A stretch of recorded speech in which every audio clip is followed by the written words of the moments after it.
Assalamualaikum warahmatullahi wabarakatuh. Perkenalkan, nama saya Keisha Salwan Janin dari kelas 12-7.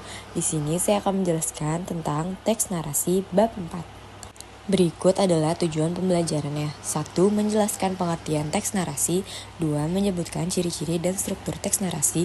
3. Menganalisis unsur-unsur teks narasi. 4. Menulis teks narasi sederhana sesuai kaidah. Pengertian teks narasi.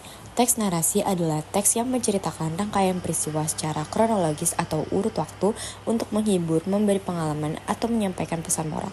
Bisa berupa fiksi atau cerpen novel dongeng atau non-fiksi, biografi, atau kisah nyata. Tujuan teks narasi. 1. Menghibur pembaca atau pendengar. 2. Menyampaikan pengalaman atau informasi peristiwa. 3. Memberi pelajaran moral atau pesan kehidupan. Ciri-ciri teks narasi. 1. Menceritakan peristiwa atau konflik. 2. Menggunakan alur kronologis. 3. Memiliki tokoh dan latar yang jelas. 4. Mengandung awal konflik dan penyelesaian. 5. Bisa berbentuk fiksi atau non-fiksi. Struktur teks narasi. 1. Orientasi atau pengenalan. Pengenalan tokoh, latar, dan situasi awal. 2. Komplikasi atau konflik. Timbul masalah atau peristiwa utama. 3. Resolusi atau penyelesaian.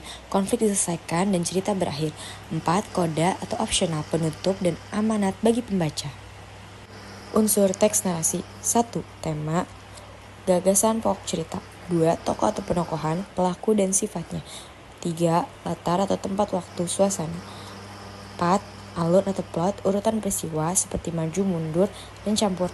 5. Sudut pandang, cara penulis bercerita.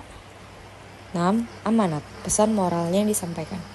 Jenis-jenis teks narasi. 1. Narasi fiksi seperti cerpen, novel, dongeng, atau hikayat.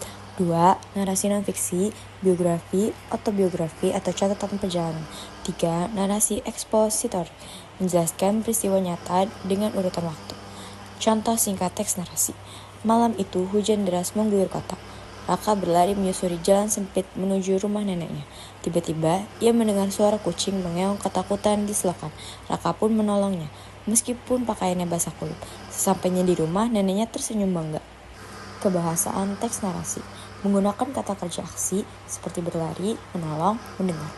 Menggunakan kata keterangan waktu seperti pagi itu, malam hari, dan tiba-tiba. Menggunakan konjungsi kronologis seperti lalu, kemudian, atau setelah itu. Memakai kalimat deskriptif untuk menggambarkan suasana.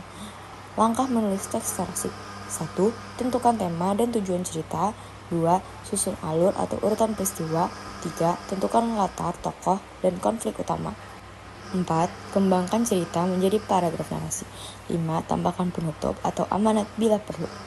Kesimpulan, teks narasi menceritakan peristiwa secara kronologis, memiliki struktur orientasi, komplikasi, resolusi, koda. Unsur penting, tokoh, alur, latar, sudut pandang, tema, amanat. Bisa bersifat fiksi atau non-fiksi. Sekian dari saya, kurang lebihnya mohon maaf. Assalamualaikum warahmatullahi wabarakatuh.